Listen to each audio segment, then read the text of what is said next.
Hey, Dan Fitzpatrick here, stockmarketmentor.com. I want to look at Grayscale Bitcoin Trust here in this video.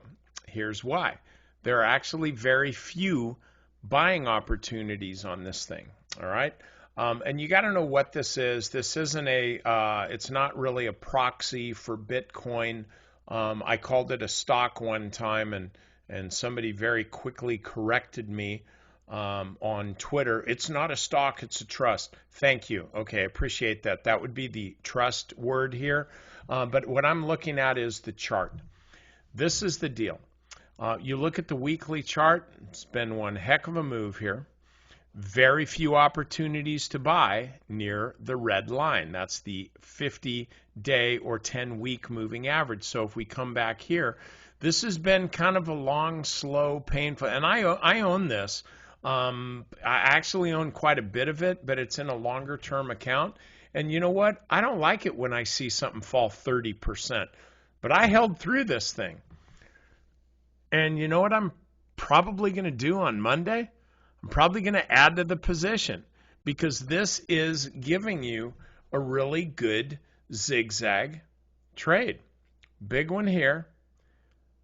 Back to the 50. And then off to the races, and then another pullback to the 50. This was on Friday, closing here.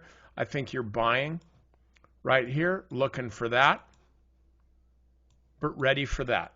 That's how I would trade this thing. It's pretty easy. You look at the volume, pretty heavy volume here. Also, you see what the Fed's doing and every other darn thing.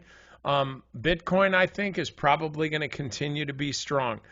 Do I think it's in a bubble? You know what? I think the Earth is in a bubble. We're in one big bubble. So sure, I would just say ride the bubble, but ride Grayscale Bitcoin Trust. Keep a stop below the low here of 37.88. Just keep it around 37.80, something like that. And my bet is you're not going to get stopped out. Okay? All right, that's it. Members, I got a long strategy session for you for the weekend with a lot of different stocks in it, some of which are really, really heavily shorted. And so I think they'll be ready to roll next week. So anyway, that's it. Have a good weekend.